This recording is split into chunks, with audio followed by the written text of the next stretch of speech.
আমরা বিষয়টিকে খুব গুরুত্ব সহকারে নিই, যেহেতু উনি একজন কেন্দ্রীয় নেতা। সেটা কিন্তু আমরা প্রথমে একজন ব্যক্তির খোঁজ পাই, তার আপন চাচাতো ভাই নাম সজীব মেয়েটিকে দেসান মিয়া ধর্ষণ করে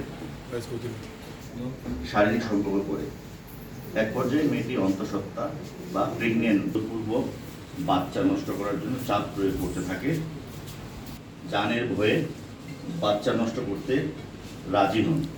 2026 তারিখ যেদিন উনি নিখোঁজ হয় ওই দিন বিয়ে করার সম্মতি করবে, এটা এই কথাবার্তা হয়। এটা আমরা মোবাইল প্রযুক্তির মাধ্যমে আমাদের কাছে অনেকগুলো মেসেজ আছে। রেজিস্ট্রেশনের পাশে গিয়ে আমরা তাদের দেখানো নিবিড় পরিচর্যা এবং তার সমস্ত শারীরিক টেস্ট করা হয়। তো এই যে মেয়েটিকে বিয়ের প্রলোভন দেখে যে শারীরিক সম্পর্ক, এই থানায় অভিযোগ দায়ের করে লিখিতভাবে নারী ও শিশু নির্যাতন দমন আইনে বিভিন্নভাবে যেন সমাজে আর পুনরাবৃত্তি না হবে দৃষ্টান্তমূলক শাস্তি